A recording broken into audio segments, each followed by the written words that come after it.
ایک بھائی سوال کرتے ہیں ولیمے کے بارے میں کہ ولیمہ کب ہوگا، کیا نکاح سے پہلے ولیمہ کیا جا سکتا ہے؟ تو گزارش یہ ہے کہ ولیمہ کرنا نبی علیہ الصلاۃ والسلام کی ان تعلیمات کا حصہ ہے جو شادی کے سلسلے میں آپ نے دی ہیں۔ چنانچہ امام بخاری وغیرہ روایت کرتے ہیں جناب عبد الرحمن بن عوف رضی اللہ تعالیٰ عنہ کے بارے میں کہ ان کی جب شادی ہوئی تو نبی علیہ الصلاۃ والسلام نے ان سے کہا اولم ولو بشاتن، کہ آپ ولیمہ کریں چاہے ایک بکری کا ولیمہ کر لیں، یعنی کہ 2 نہیں کر سکتے، 3 نہیں کر سکتے، ایک بکری کا ولیمہ کر لیں لیکن ولیمہ کریں۔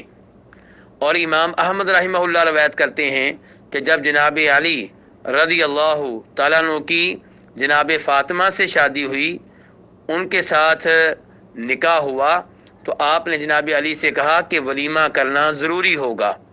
اس حدیث کو شیخ البانی رحمہ اللہ نے صحیح قرار دیا ہے۔ اب سوال یہ پیدا ہوگا کہ ولیمے کا وقت کون سا ہے؟ تو علماء کرام کے اقوال سے یہ معلوم ہوتا ہے کہ ولیمے کے وقت میں کافی وسعت ہے، اس مسئلے میں شریعت میں کافی گنجائش ہے۔ ولیمہ نکاح کے بعد بھی کیا جا سکتا ہے اور نکاح کے موقع پہ بھی کیا جا سکتا ہے، اور نکاح کے بعد بیوی کے ساتھ میاں بیوی والے تعلقات قائم کرنے سے پہلے بھی کیا جا سکتا ہے، اور میاں بیوی والے تعلقات قائم کرنے کے بعد بھی کیا جا سکتا ہے۔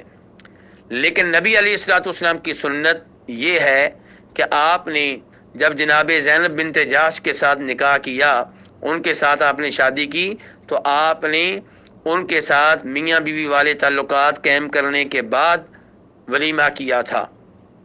جناب انس بن مالک رضی اللہ تعالیٰ عنہ کی کئی ایک روایات کا مفہوم یہ ہے جنہیں امام بخاری اور امام مسلم روایت کرتے ہیں کہ نبی علیہ الصلوۃ والسلام نے صبح ولیمہ کیا تھا۔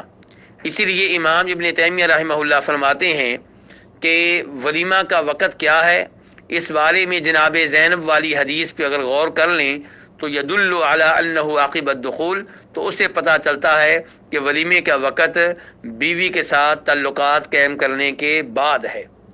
تو یہ افضل ہے، یہ بہتر ہے، یہ سنت ہے، لیکن اس سے پہلے یا اس کے بعد بھی ولیمہ کیا جا سکتا ہے، اس مسئلے میں اتنی سختی نہیں ہے۔